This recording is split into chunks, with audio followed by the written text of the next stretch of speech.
Você, Jube-aluno, Jube-aluna, já ouviu falar de um cara chamado Paul Cameron? Paul Cameron foi um biólogo que acreditava muito nas ideias do Lamarck. Isso mesmo, aquele carinha do pescoço das girafas, da lei do uso e desuso, da lei dos caracteres adquiridos. E para provar que o Lamarck estava correto nas suas ideias, Paul Cameron resolveu divulgar um trabalho em 1926 com sapos, dizendo o seguinte: existia uma população de sapos que uma parte vivia na água e uma parte vivia na terra.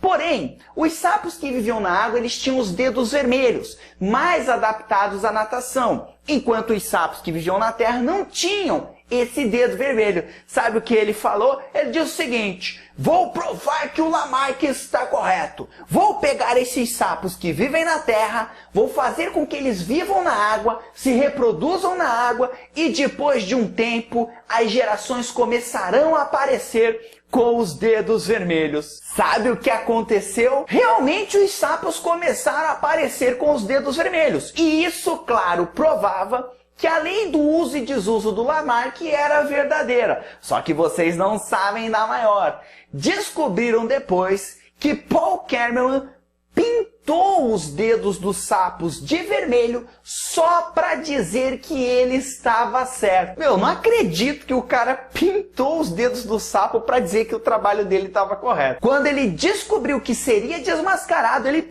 deu um tiro na cabeça e foi embora do nosso planeta. Ele cometeu suicídio por causa desse episódio. Fraude na ciência é algo rotineiro. E justamente para tentar minimizar isso, é que existe uma metodologia científica. E é sobre essa metodologia que nós iremos falar na videoaula de hoje. Eu sou o professor Paulo Jubelu. Bem-vindos ao Biologia Total.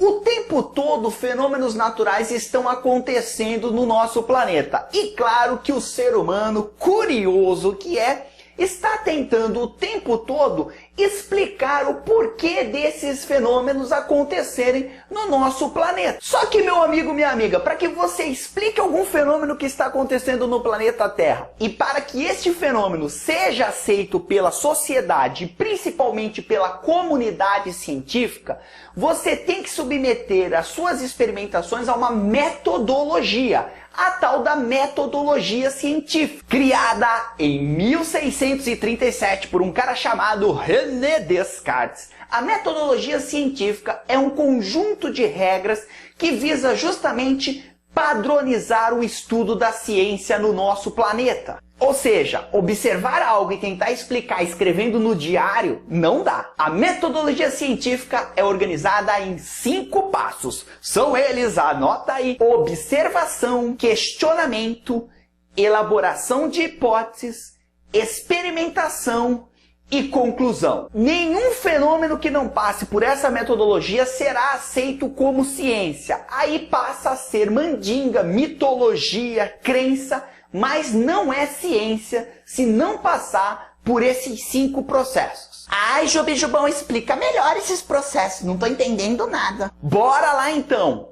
Primeiro deles, observação, que consiste em observar um fenômeno, né? Estar consciente de que algo está acontecendo. Como, por exemplo, observar que o focinho do tamanduá é comprido. Depois de observado um fenômeno, você começa a fazer perguntas sobre eles. É a fase do questionamento, ou seja, você observou que o tamanduá tem um focinho comprido. Agora você vai fazer um questionamento. Será que o focinho comprido do tamanduá é para facilitar a alimentação dele, que tem como base formigas e cupins? As respostas para os questionamentos é o que eu chamo de hipótese. Mesmo que você não tenha certeza, você vai responder o seu questionamento. Isso é a sua hipótese. Tipo, o tamanduá, por comer formiga, tem esse focinho comprido. É a sua hipótese. Você tem certeza dela? Você não tem. É aí que entra a fase de experimentação. Ou seja, a partir da minha hipótese, eu vou fazer uma série de experimentos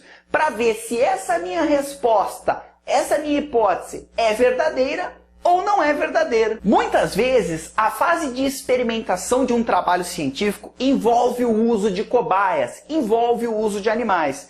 Hoje, está cada vez menor a quantidade de animais utilizados para a pesquisa científica, graças à criação de comitês de bioéticas que tem em cada universidade aí, que vai julgar o seu trabalho para ver se realmente você precisa usar determinado animal para fazer os seus experimentos. Muita gente é contra a utilização de cobaias para o trabalho científico, mas infelizmente alguns animais têm que morrer, tem que sofrer para que a ciência seja construída. Eu sei que talvez alguns de vocês podem estar aí do outro lado da tela agora, ai, nada a ver, nada a ver. Mas se eu não usar o rato, eu vou ter que usar a tua mãe. E aí? Quem que você prefere? Testa primeiro no rato para depois vir com segurança para sua mãe? Ou vamos direto testar na sua mãe para ver se já dá certo?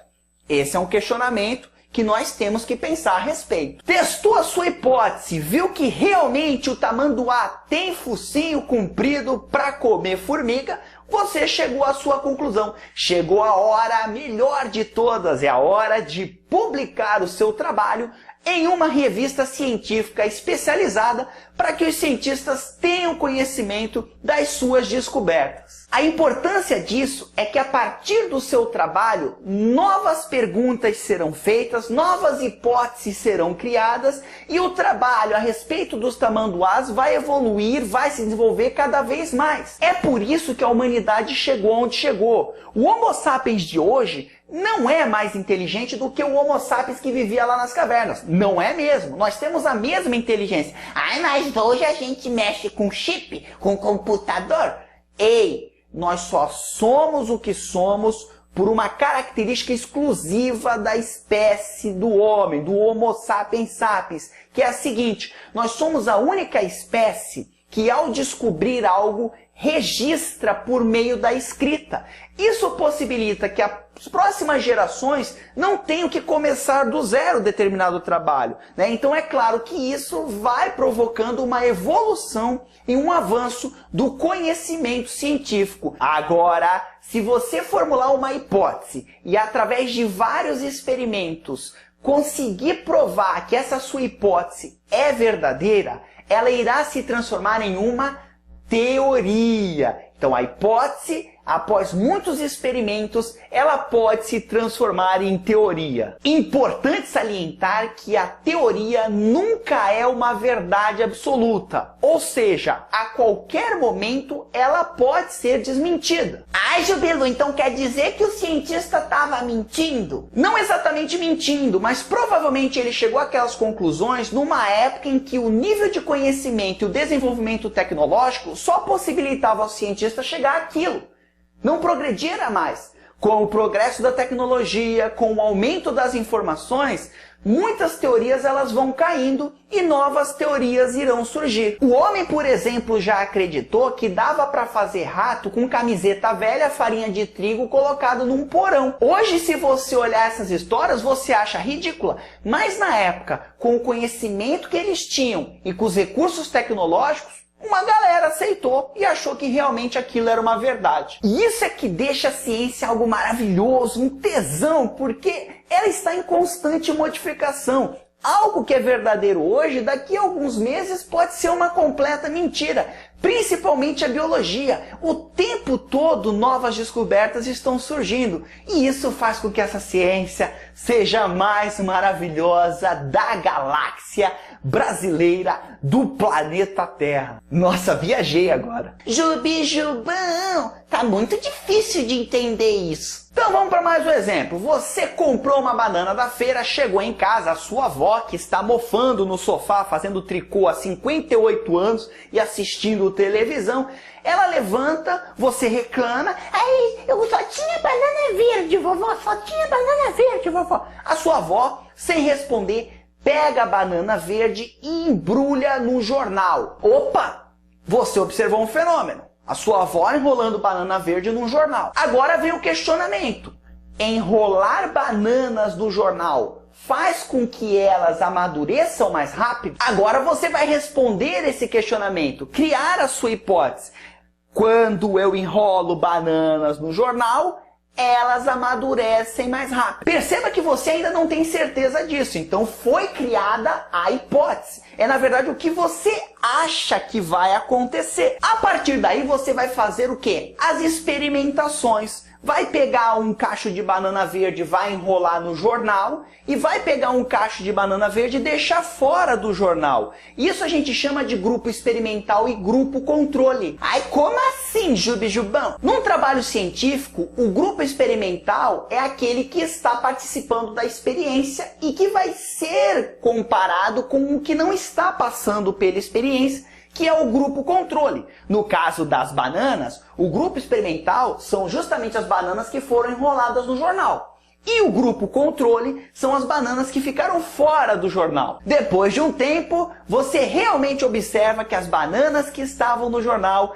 amadureceram mais rápido. Você chegou à conclusão do seu trabalho. Chegou a hora de fazer um paperzinho e publicar a sua descoberta para a comunidade científica. O mais importante em metodologia científica é você não confundir hipótese com teoria. Perceba que a hipótese ela é um achismo. Você cria uma ideia para aquilo que você acha que vai acontecer. A teoria é só depois que essa hipótese é exaustivamente testada. Então primeiro vem a hipótese, depois vem a teoria. Agora eu não posso sair dessa videoaula sem dar um momento Philosophages of Life. Dar uma filosofada sobre a questão da ciência atualmente.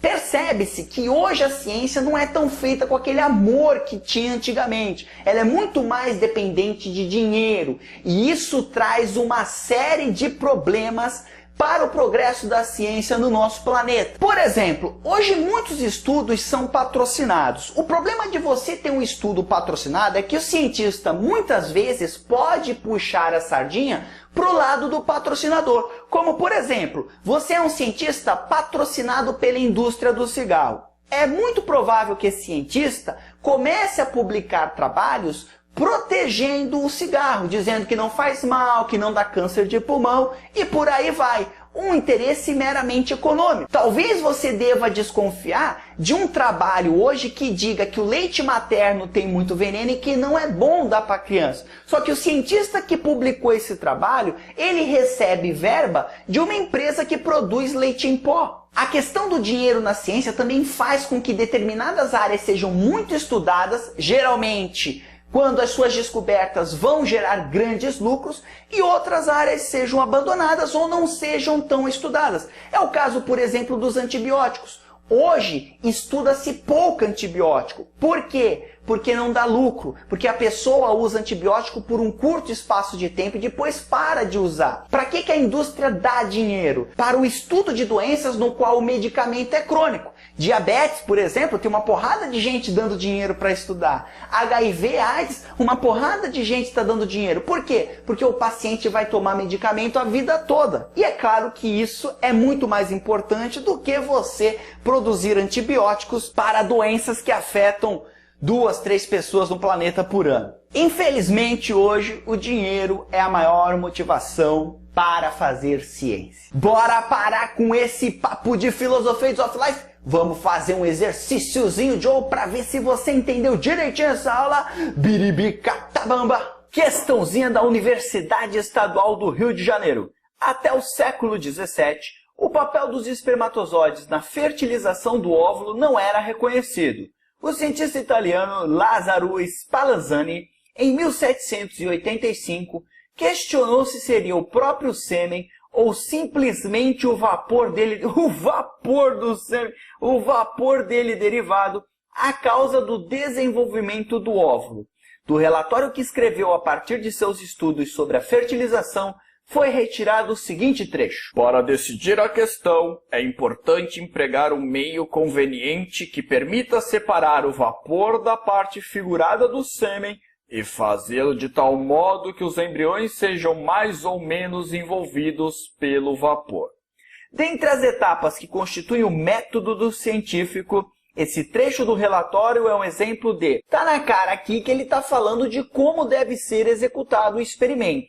Tanto análise de dados quanto coleta de material são exemplos de subitens do experimento.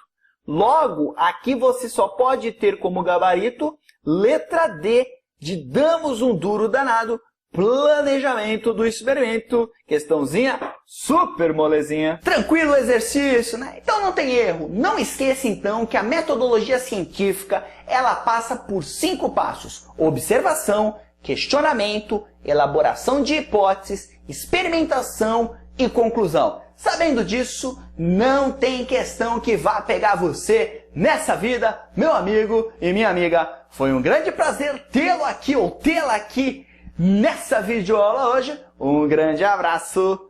Tchau.